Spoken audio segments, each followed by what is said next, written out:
ilaha illallah wa asyhadu anna Muhammadan abduhu wa rasuluh. Amma ba'du. Yang amat berhormat Syekh Az-Zaitun, Grand Chancellor Al-Ustadz Dr. Hanaris Kausa AS Panji Gumilang, Magister Pertanian beserta UMI.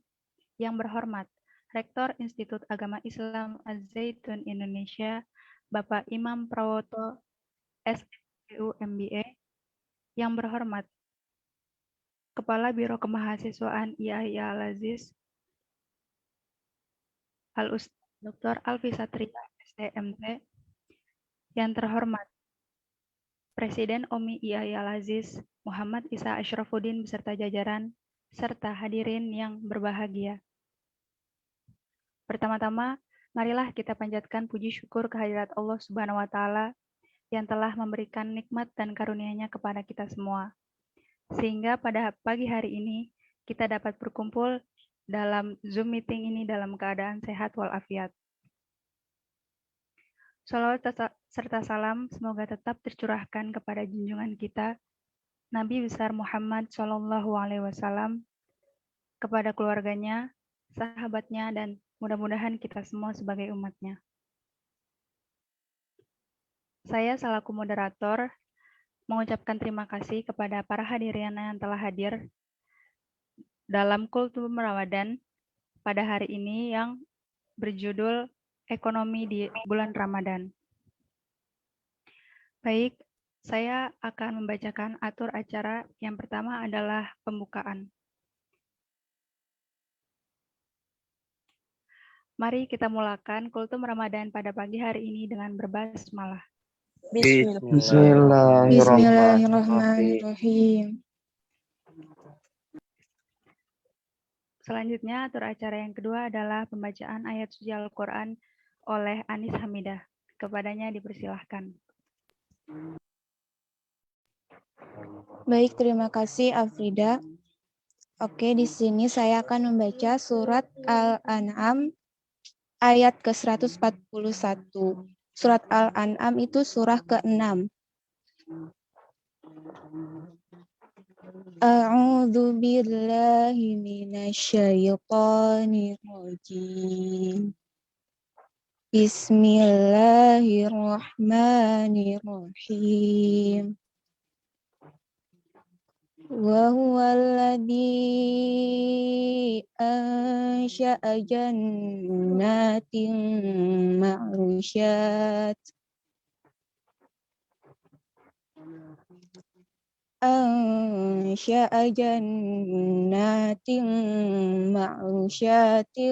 wa ghayra ma'rusyat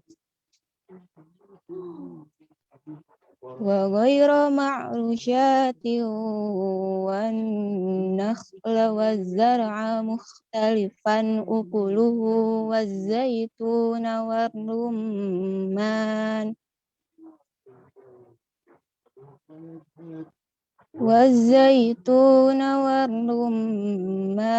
mutasyabihan wa ghayra mutasyabih. Kulu min thamarihi idza asmara wa atu haqqahu yawma hasadih wa la tusrifu innahu la yuhibbul musrifin. Artinya, dan dialah yang menjadikan tanaman-tanaman yang merambat dan yang tidak merambat, pohon kurma, tanaman yang beraneka ragam rasanya, zaitun dan delima yang serupa bentuk dan warnanya, dan tidak serupa rasanya. Makanlah buahnya apabila ia berbuah, dan berikanlah haknya, zakatnya, pada waktu memetik hasilnya. Tetapi janganlah berlebih-lebihan. Sesungguhnya Allah tidak menyukai orang-orang yang berlebih-lebihan. Shadaqallahul azim. Waalaikumsalam. Merdeka. Sadaqallahul azim, sadaqallahul azim, sadaqallahul azim. Selanjutnya, sebelum lanjut ke acara berikutnya, diingatkan kembali kepada seluruh peserta yang hadir di Zoom meeting pada hari ini, diharapkan untuk on kamera. Baik, lanjut ke atur acara yang selanjutnya, yaitu pemaparan materi oleh Hanif Fatur Rahman. Kepadanya dipersilahkan.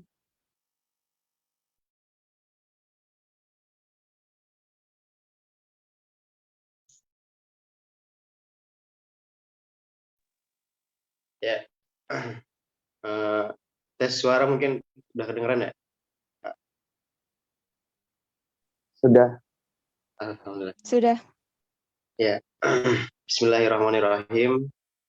Assalamualaikum warahmatullahi wabarakatuh. Merdeka. Merdeka. Merdeka. Merdeka.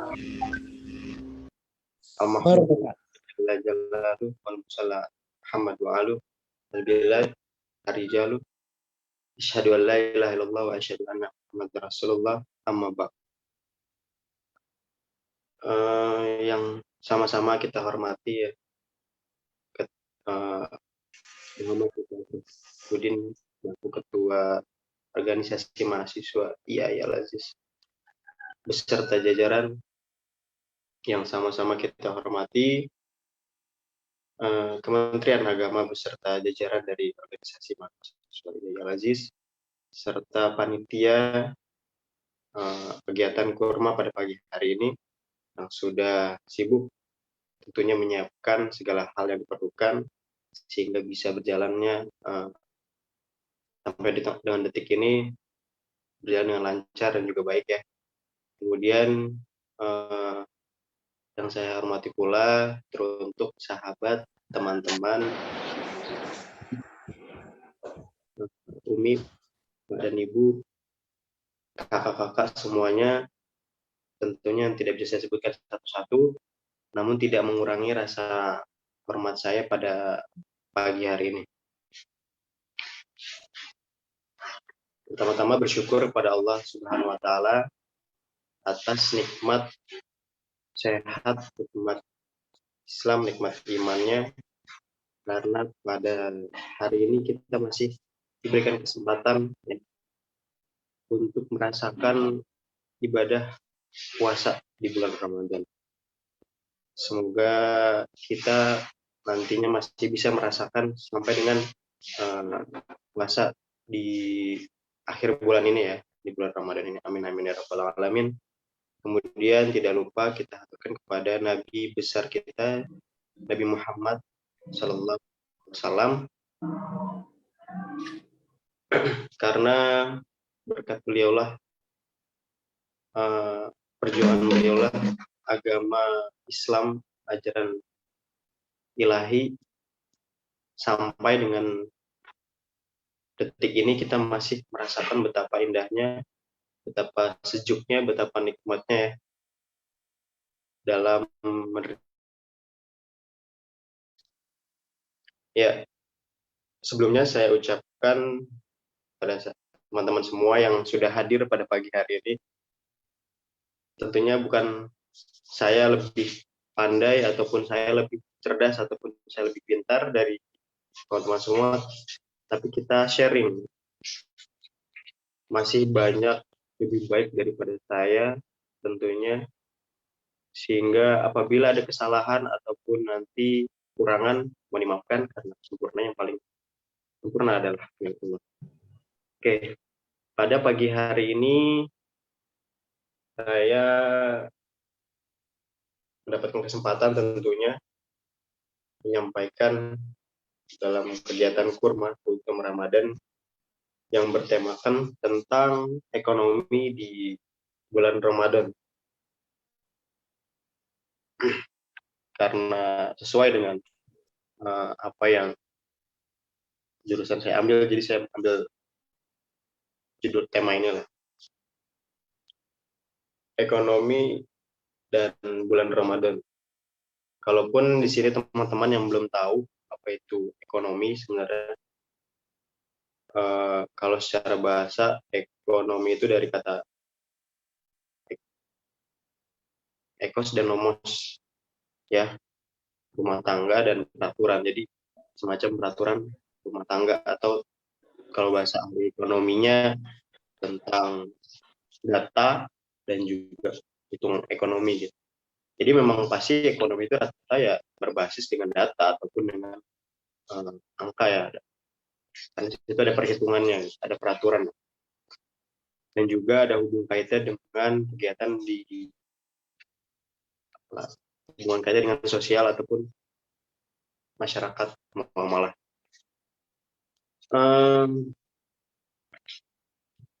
Ekonomi di bulan Ramadan tentunya teman-teman bisa lihat dari pemaparan materi kemarin. Itu ada saudara siapa ya, tentang Quran surat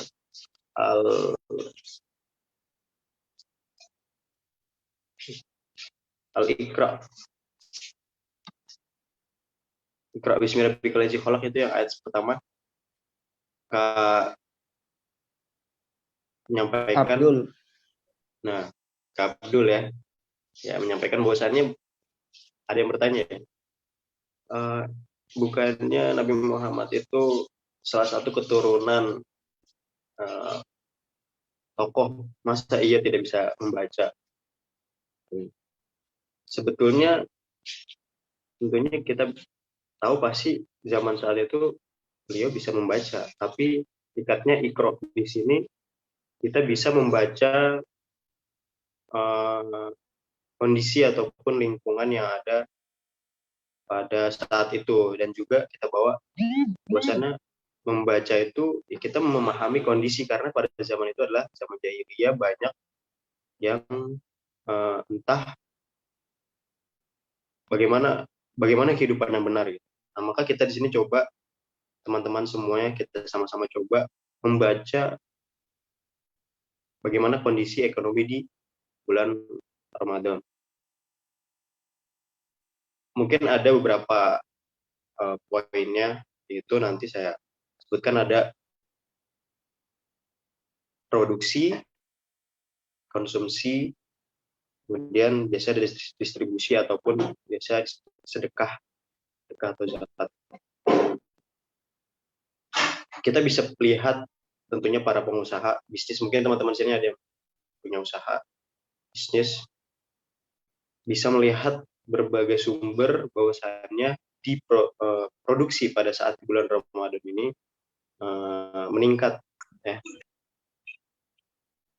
Banyak, kalau teman-teman keliling bahasanya Pak, ngabuburit lihat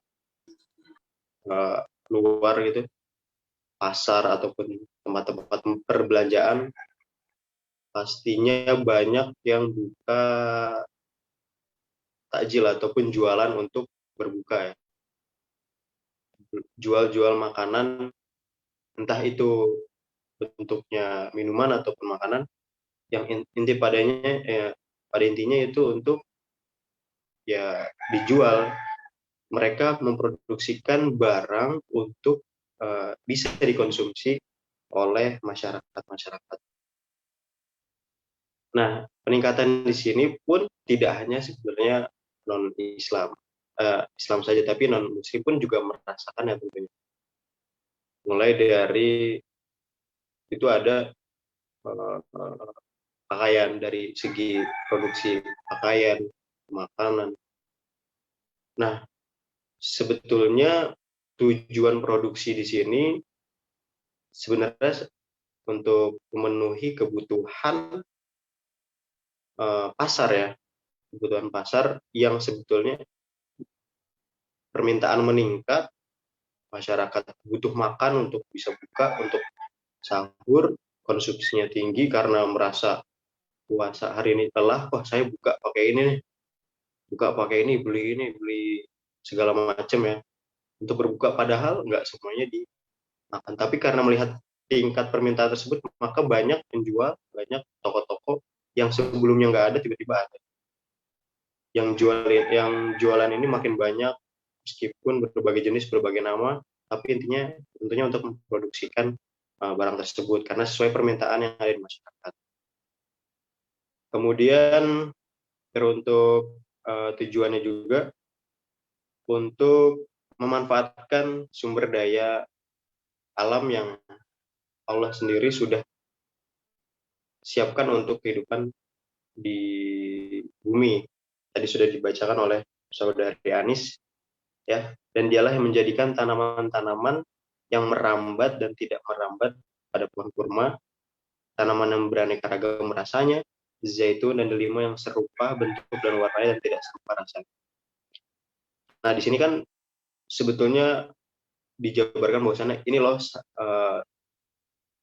saya ciptakan kamu dan saya ciptakan juga kebutuhan kamu. Maka silahkan kamu kelola, silahkan kamu produksi, sehingga nanti hasilnya kamu bisa manfaatkan, bisa kamu buat untuk hidup, menghidupi kamu di bumi. Gitu. Itu secara sederhananya. Kemudian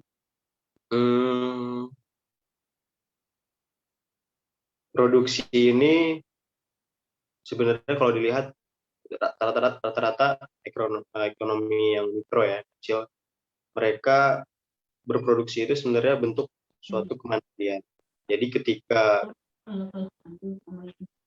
berani untuk berproduksi produk, ya, artinya mereka sudah mulai berani untuk terbuka pikirannya, saya mau mandiri, saya mau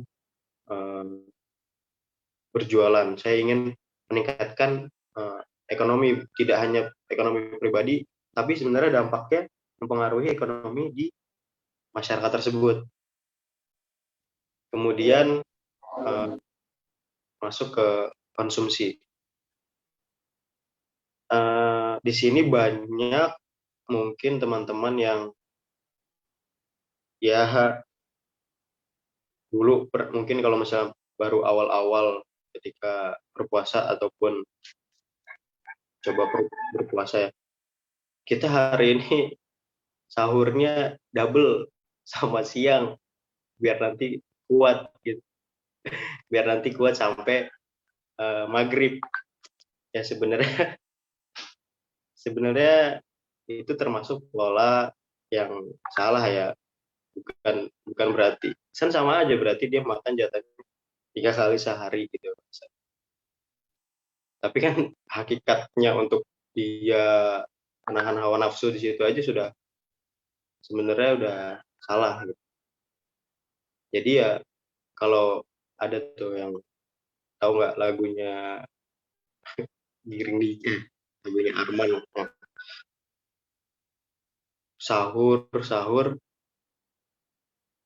gimana ya, pokoknya bangunlah, sahur telah tiba, walau masih ngantuk makan minumlah sekedarnya.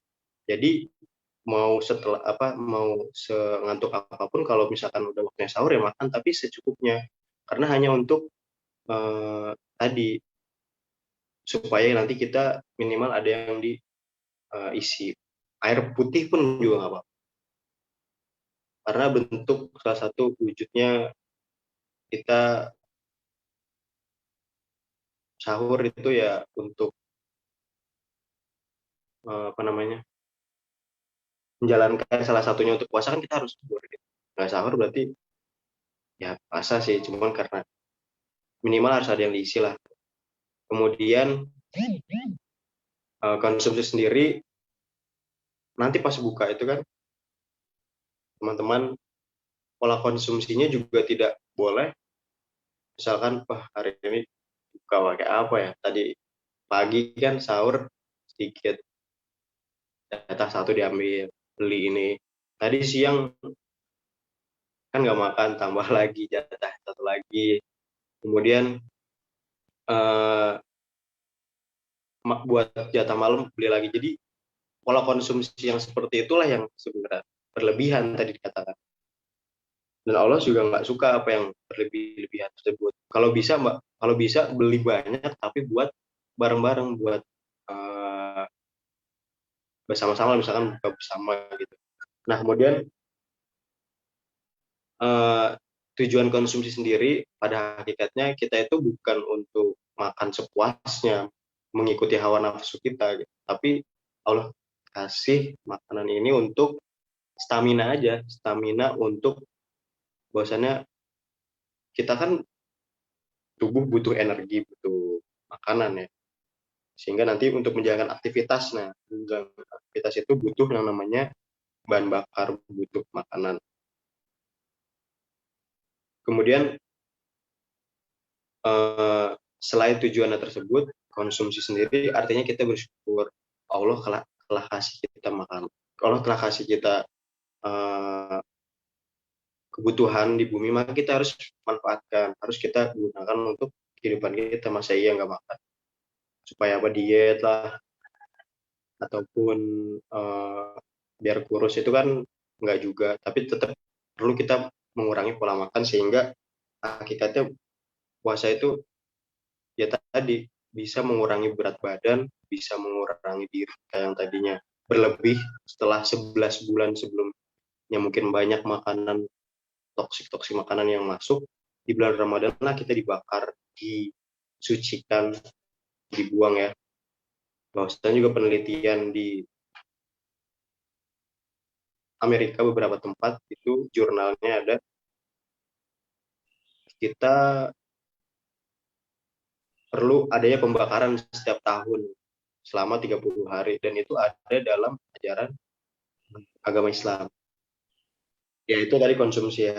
Jadi intinya kalau konsumsi itu kita satu, kita untuk stamina, kemudian tidak berlebih-lebihan dan juga tidak boros gitu. Nah, masuk yang ke sedekah ataupun infak zakat adalah salah satu bentuk distribusi yang harus kita lakukan. Di bulan Ramadan ini kan banyak peningkatan permintaan, penawaran, dan juga produksinya yang banyak. Maka perlu ada yang kita sisihkan untuk sosial, harus ada yang diberikan kepada masyarakat. Tidak semuanya kan bisa jualan, tidak semuanya kan bisa makan. Maka ada beberapa orang yang harus diberikan, termasuk 8 asnaf ya, fakir miskin, terus anak-anak yatim, duafa, kerabat. Nah itu yang pola kita harus membaca bahwasannya kita di bulan suci ini nggak cuma diri kita saja yang mengkonsumsi, kita tidak diri kita saja yang merasakan betapa berkahnya, tapi kita harus juga membagikan. Ketika kita dapat banyak, kita memberikan, maka kita akan banyak juga menerima gitu. Nah, di sedekah juga sebenarnya sudah disebutkan bahwasannya tadi makanlah hasil dari buah. Ini perumpamaan ya, buah kurma itu artinya berbagai macam segala bentuk kebutuhan, cuma diambil contohnya pohon kurma karena waktu itu juga banyak kan di zaman Nabi Muhammad, beliau itu kan banyak yang jualan kurma ya. Kemudian ketika kita dapat hasil dari segala macam bentuk penghasilan, pemasukan kita banyak, income kita banyak, maka perlu ada yang disisihkan atau dikeluarkan. Nah, tadi kan ada disebutkan mana ya? Wahai orang-orang yang beriman di antara kamu, nafkahkanlah harta kamu sebagian. Sebenarnya sebagian itu dalam Quran sebagian. Sebagian itu kan kalau dibagi kan setengah ya, 50% gitu. Jadi kalau kita punya harta sebetulnya lebih bagus ya mengikuti yang ada di Al-Quran itu sebagian. Kalau bisa, ketika kita dapat 100%, misalkan hasil pada hari ini 10 juta, maka 50% lah kita coba untuk bisa sisihkan. Semakin besar, semakin berkah, saya yakin. Cuman karena persetujuan dari beberapa ulama dan juga sahabat ya, diambillah 2,5% sehingga meringankan. Sebagian itu kan setengah ya, artinya separuh dari satu full gitu. Nah kemudian apa sih tujuannya kita bersedekah? Emang manfaatnya apa untuk saya sendiri gitu? Tentunya kalau buat orang pasti seneng, kalau buat orang pasti, kalau orang dikasih pasti seneng kan. Itu udah bonus, artinya udah istilahnya kita itu peduli dengan orang-orang sekitar, kita itu care sama yang kurang mampu. Maka untuk diri kita yang terakhir, tujuannya kita ya suci hartanya. Suci hati ini artinya di bulan Ramadan kita harus buang segala keburukan, harta kita dibersihkan. Maka hatinya jadi bersih, hartanya jadi suci kembali setelah fitrah pembakaran selama 30 hari itu. Maka di akhir kita berzakat sebagai bentuk pembersihan atas harta kita gitu. Kemudian sedekah sendiri untuk berprasangka baik kepada Allah. Maksudnya apa? Kita mau mengeluarkan rezeki, padahal sejujurnya hakikatnya Allah kasih segala macam di bumi ini kita pakai, kita kembalikan lagi, kan milik Allah juga. Maka sebetulnya Allah menguji, saya udah kasih apa iya nggak? Kamu berbagi juga nggak sih? Maka coba disampaikan melalui Al-Quran, silahkan kamu ambil hasilnya dan kamu bagi. Gitu. Sekiranya mungkin itu ya, nanti banyak juga manfaatnya seperti membuka lapangan kerja, membuka lowongan untuk teman-teman semua para fakir miskin yang tidak mampu, sehingga mereka bisa produktif, bisa menghasilkan hasil dari pekerjaan yang telah kita buat dari produksi kita. Itu aja mungkin dari yang bisa saya sampaikan. Saya persilahkan kepada moderator kembali. Terima kasih. Assalamualaikum warahmatullahi wabarakatuh. Merdeka. Baik, itu dia tadi pemaparan Kultum pada hari ini mengenai ekonomi di bulan Ramadan. Baik, dipersilahkan kepada teman-teman yang hadir jika ada yang ingin ditanyakan.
Aduh. Ya.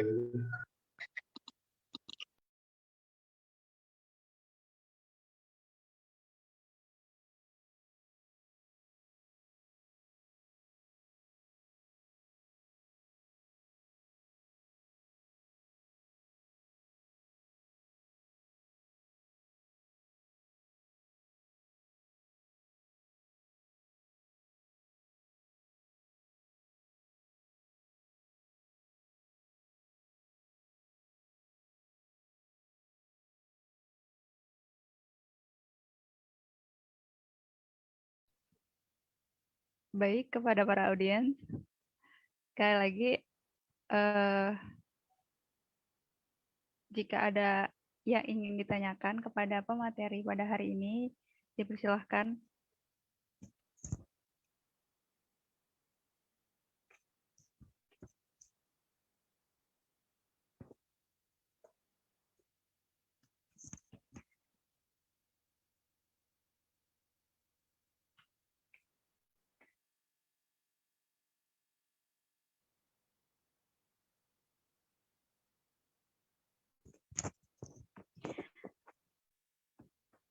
Baik, saya sebagai moderator akan menyimpulkan sedikit dari apa yang tadi disampaikan oleh pemateri. Jadi ekonomi di bulan Ramadan ini pada hakikatnya adalah unsur-unsur ekonomi yang kita pelajari dalam ilmu ekonomi itu sebenarnya ada juga di bulan Ramadan, seperti konsep produksi, konsep konsumsi, dan juga konsep distribusi. Jadi sebenarnya Islam itu bukan hanya tentang ibadah ya, tapi juga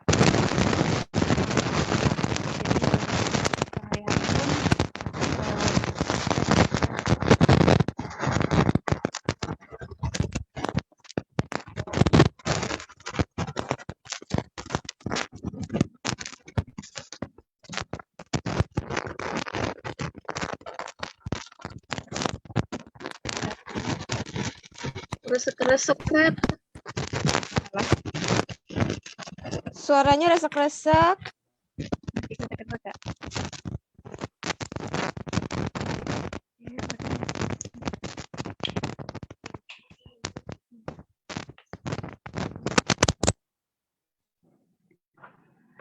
tes. Udah Suara aman. kedengeran? Udah. Sudah.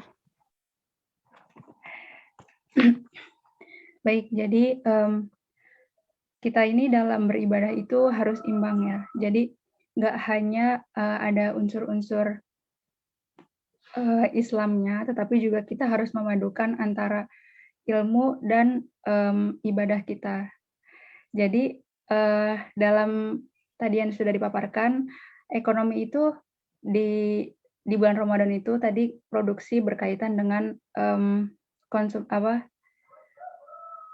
kegiatan ekonomi kita, yaitu seperti tadi di bulan Ramadan itu banyak orang-orang yang terinspirasi untuk berjualan takjil atau produksi makanan-makanan yang khususnya sering ada di bulan Ramadan. Lalu kemudian untuk konsep konsumsi, yaitu orang-orang di bulan Ramadan ini punya apa ya?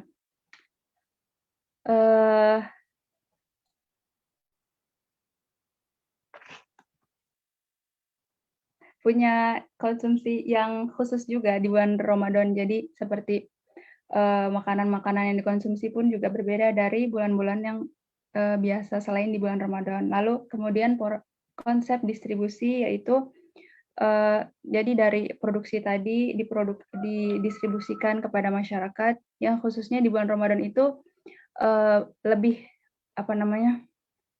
lebih meningkat gitu. Jadi konsep ekonominya di bulan Ramadan itu juga terlihat sangat nyata dan sangat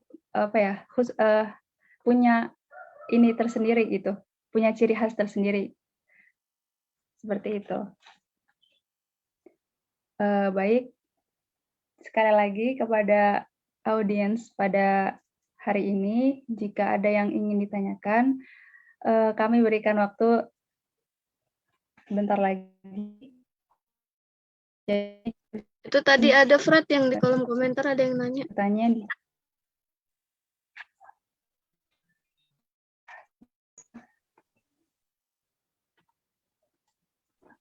Putus-putus ya? Iya, putus-putus.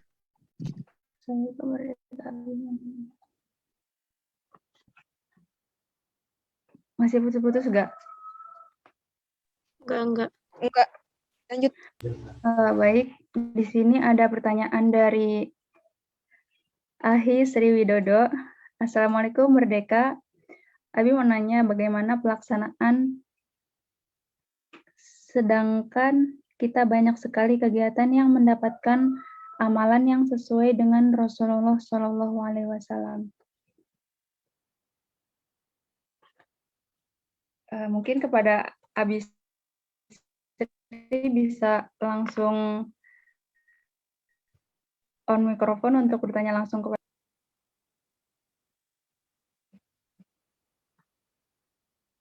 atau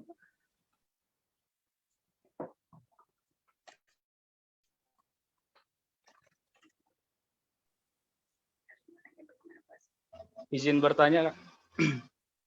Iya, Bi, silakan. bertanya sama pemateri yang ganteng ini nih. Kak Hanif, pengelolaan dana atau uang zakat ini kan sebenarnya bisa dikelola dengan lebih luas ya. Seperti halnya dulu dilaksanakan oleh para sahabat Rasul ataupun pada saat zaman Rasulullah, dulu ada namanya Baitul Mal. Ya, sampai sekarang juga ada. Nah, seperti apa gambaran dulu Rasulullah dan para sahabat mengelola dana zakat ini untuk kemaslahatan umat, sehingga nanti mungkin ada gambaran buat kita di era hari ini, sehingga penggunaan atau penyaluran dana zakat ini bisa efektif dan betul-betul bermanfaat untuk kemaslahatan umat. Gitu. Terima kasih, Anif.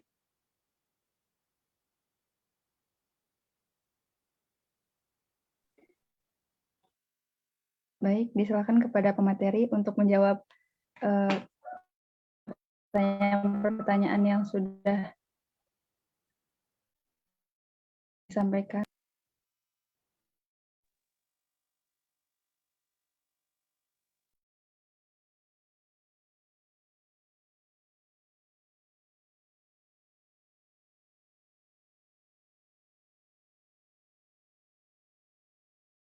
Punten, mungkin tadi yang di kolom chat maksudnya gimana ya? Boleh diulangi sebentar dulu nggak? Ntar biar jadiin satu jawabannya.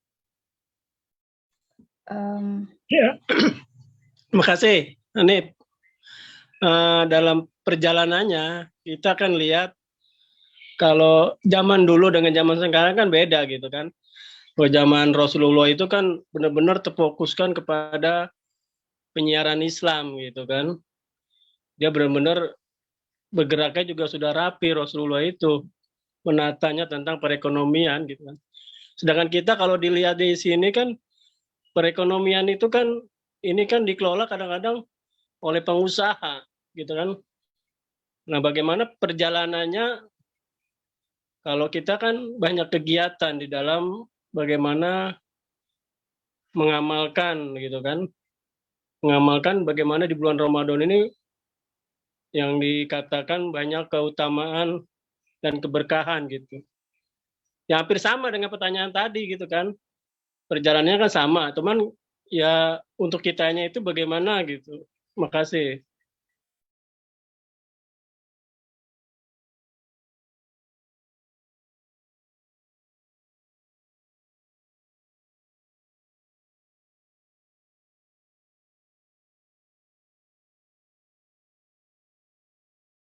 Jadi maksudnya intinya bagaimana kita melaksanakan ekonomi pada zaman saat ini gitu, Bi, maksudnya. Iya, benar ya. Benar.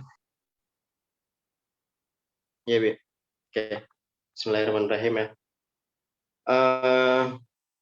Mungkin ini pertanyaan awal dulu yang tadi, karena sudah dikirimkan lewat kolom chat ya.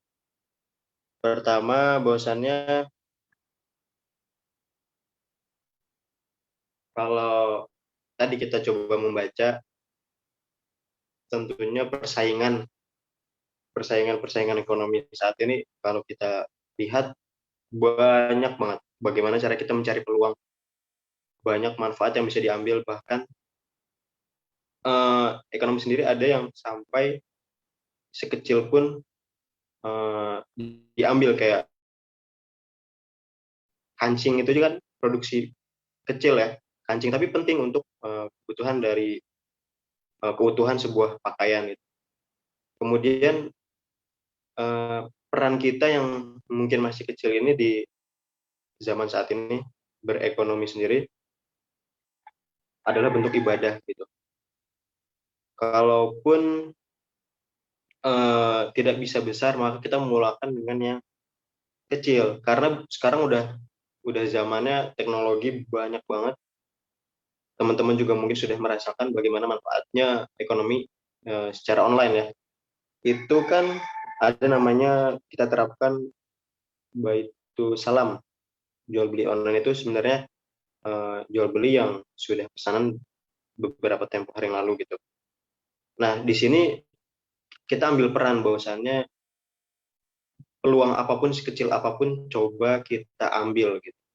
Baik dari segi pangan yang memang persaingannya juga ketat, tapi saya lihat sebenarnya masih banyak keuntungan di situ.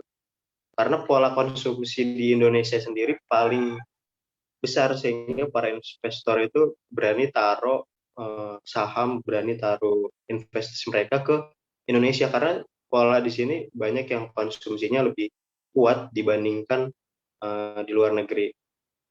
Di Indonesia sendiri juga sebenarnya masyarakatnya masih banyak yang terlihat masih mengikuti tren ketika ada seorang tokoh ataupun bintang dalam sebuah media sosial, mereka cenderung mengikuti hal tersebut, sehingga padahal belum tentu. Maka kita harus bisa merencanakan bagaimana, khususnya untuk ekonomi kita sendiri, artinya kita bisa merencanakan bagaimana pemasukan kita, pengeluaran kita, kemudian kita ambil sisihkan untuk membangun ekonomi kita sendiri secara mandiri. Artinya bahwasannya itu adalah bentuk kita sadar, oh saat ini Rasulullah pun dulu kan sudah suka berdagang ya, baik dari hal kecil yang belajar bagaimana caranya jualan kurma, sehingga sampai jualan kain sutra ke berbagai luar negeri. Dan walaupun seorang tokoh pun, beliau, sehingga mungkin kalau pikir beliau ini punya modal besar, punya anak seorang tokoh, tapi hakikatnya kan belajar dari awal bagaimana caranya jual beli yang sederhana, kemudian sampai dengan tingkatan level yang sulit, kemudian banyak masalah. Beliau coba pahami mulai dari yang kecil. Maka kita mulai dari yang kecil untuk bisa meningkatkan ekonomi. Makanya banyak yang masyarakat secara sadar, saya mau coba mikro dulu deh, yang kecil-kecil dulu deh. Sehingga menurut saya ini adalah bukti peran kita sebagai masyarakat untuk terus meningkatkan ekonomi. Disitulah menurut saya peran yang perlu diambil gitu. Bagaimana?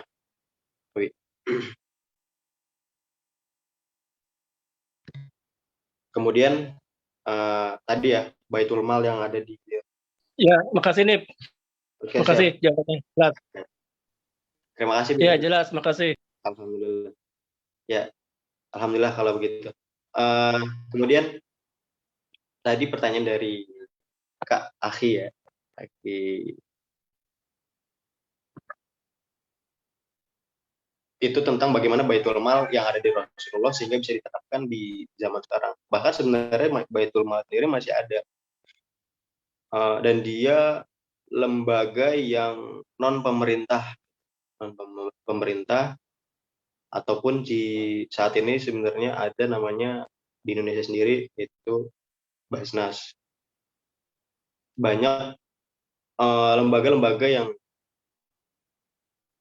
melihat tadi bahwasannya pola-pola sosial yang ada dulu di masyarakat hingga sekarang pun masih kita pakai untuk bisa bagaimana cara kita bisa berbuat baik, bagaimana caranya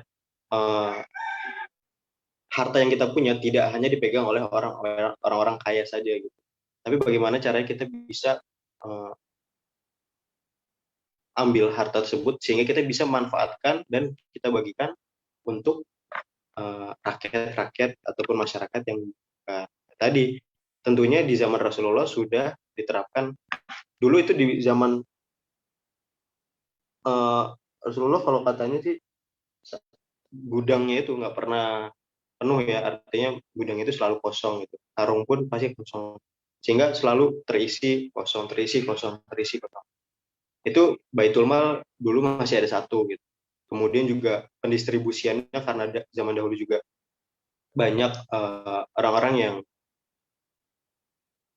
kaya, kemudian mereka membagikan hartanya kepada Baitul Mal. Baitul Mal sendiri kembali lagi pada masyarakat, sehingga duit itu tidak dipegang hanya satu orang, satu pihak, tapi dipegang semua, dibagikan ratakan oleh masyarakat yang ada di sana. Sehingga sama pun di sini sebetulnya Baitul Mal yang ada di Indonesia, Basnas dan lain-lain adalah lembaga yang dibentuk di bawah pemerintahan tapi diawasi oleh Dewan Syariah Nasional. Artinya mereka mungkin tidak masuk dalam lembaga pemerintah gitu. Tapi dalam kuasa Dewan Syariah Nasional. Di sini pun sama, saat ini masih berlangsung karena tidak bisa dihapuskan. Dana yang diterima banyak dari masyarakat di Indonesia, karena Indonesia orangnya dermawan ya, nomor satu lah. Warga Indonesia yang paling dermawan itu adalah Indonesia. Maka dengan pola seperti inilah ekonomi pandemik waktu itu juga nggak ngaruh gitu. Justru malah pendapatan dari Basnas sendiri ataupun lembaga yang totalitas yang sudah dikumpulkan dalam masa pandemi itu hampir lebih dari 1,6 triliun. Itu lumayan besar ya, karena di zaman pandemi bukannya orang menyimpan harta, tapi malah mengeluarkan hartanya sehingga apa? Untuk kemaslahatan bersama. Ini saya ada dana untuk anak-anak, untuk orang-orang yang nggak mampu, karena saya percaya bahwasannya uang ini akan kembali kepada saya. Dan uang ini bisa dimanfaatkan oleh lembaga untuk disalurkan, didistribusikan, sehingga nanti masyarakat di Indonesia tidak kekurangan karena di masa pandemi gitu. Makanya Indonesia cukup stabil gitu, bank syariah pun stabil. Karena tadi orang-orangnya ikhlas ya, kata Abi Hartoyo waktu itu. Sebenarnya masyarakat Indonesia itu sangat ikhlas semua, jadi makanya ekonominya stabil gitu. Uangnya mau diapain pun sebetulnya karena tadi seprinsipnya ta'awun tolong menolong, jadi dana yang dipegang oleh lembaga itu aman dan masih stabil, masih bisa dipergunakan untuk produktivitas di Indonesia. Begitu, Abi. Terkait Baitul Mal ya saat ini, bagaimana? Aki Mutakin. Ya. Jadi gini, Kak Hanif, artinya kita sebagai orang akademik, khususnya orang-orang IA ini, mungkin suatu saat kita menjadi seorang pengelola zakat di Basnas ataupun di badan-badan atau lembaga zakat ya. Mungkin kita hanya bukan berpikir untuk mensejahterakan fakir miskin ya, tapi bagaimana kita dari dana zakat ini kita bisa mengurangi ya jumlah fakir miskin dengan cara mungkin mengelola dana zakat itu menciptakan sebuah lapangan kerja tadi kan, begitu maksudnya. Nah, bagaimana nih, misalkan nih Kak Hanif jadi pengelola zakat sebuah badan zakat negara, gimana nih kiat-kiat Hanif misalkan dalam mengelola zakat itu untuk mengurangi fakir miskin tadi. Jadi kita bukan hanya mensejahterakan fakir miskin, tapi bagaimana nih dana zakat ini bisa mengurangi jumlah fakir miskin. Gitu. Jadi identik dana zakat ini tidak berakhir di perut doang gitu, tapi ada sebuah berkelanjutan gitu. Dana ini terus berkelanjutan dan berkembang untuk kemaslahatan umat. Itu yang saya maksud. Ya, Sebelumnya sebentar karena waktu sudah hampir habis, jadi kepada pemateri diberikan waktu 2 menit untuk menjawab pertanyaan tadi.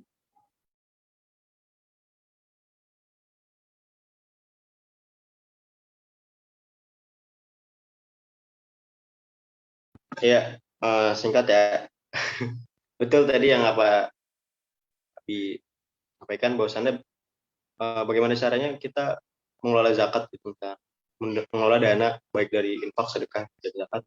Salah satunya kita memberikan lapangan pekerjaan. Contoh misalkan ada seorang fakir ataupun miskin ataupun hamba sahaya yang sebetulnya dia punya potensi, misalkan dia ahli dalam marketing ataupun ahli dalam fotografer, maka kita berikan distribusikan pada mereka yang produktif tersebut, bisa punya kalian tersebut sehingga bisa produktif ya. Jadi ada manfaat yang kita berikan, tidak sekedar memberikan sembako sehingga nanti habis gitu.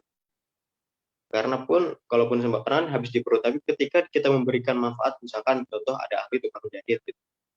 Karena dia tidak mempunyai modal, maka dibantulah dengan pendistribusian dari total penerimaan pengumpulan dana tersebut. Karena ada sebenarnya dalam setiap seluruh lembaga itu ada namanya pemberdayaan masyarakat. Nah, disitulah dana tersebut disalurkan melalui, artinya pemberdayaan masyarakat ya, masyarakat mendapatkan daya untuk mereka bisa produktif. Saya nggak punya modal nih, dari mana ini? Ini Pak, ada sedikit untuk mungkin bisa menambah keahlian Bapak sehingga bisa bermanfaat keahlian tersebut. Kita berikan ini untuk keberlangsungan hidup Bapak. Maka itulah menurut saya yang mungkin bisa diberikan. Salah satunya tadi memberikan barang ataupun bentuk beberapa manfaat sehingga nanti bisa digunakan oleh si penerima. Gitu. Itu yang mungkin saya bisa sampaikan. Oke, terima kasih Kak Hanif. Semangat Kak Hanif, hatur nuhun. Thank you Perumnas. Baik, terima kasih kepada audiens yang telah bertanya. Selanjutnya memasuki atur acara yang terakhir, yaitu penutup. Terima kasih kepada teman-teman yang telah hadir di Zoom meeting pada hari ini. Mari kita sempurnakan acara Kultum Ramadan pada pagi hari ini dengan berhamdalah. Alhamdulillahirabbil alamin. Selanjutnya akan ada sesi foto, jadi dipersilahkan kepada audiens untuk on kamera.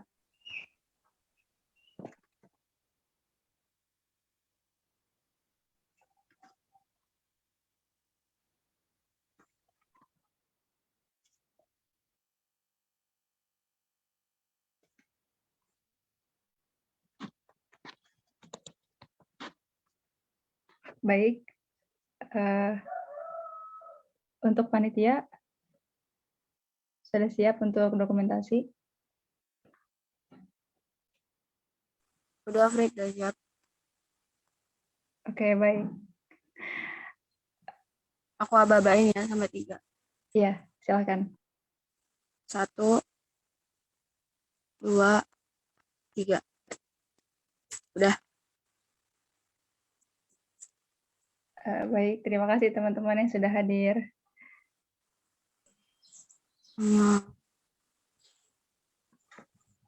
Oji. Terima kasih. Sendiri nggak buka. Oji, mukanya dibuka Oji.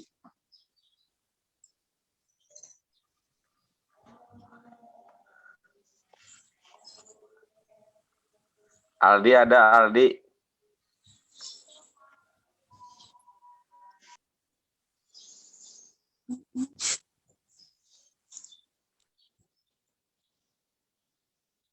Ji, foto dulu Ji. Tidur Om, tidur. OTW.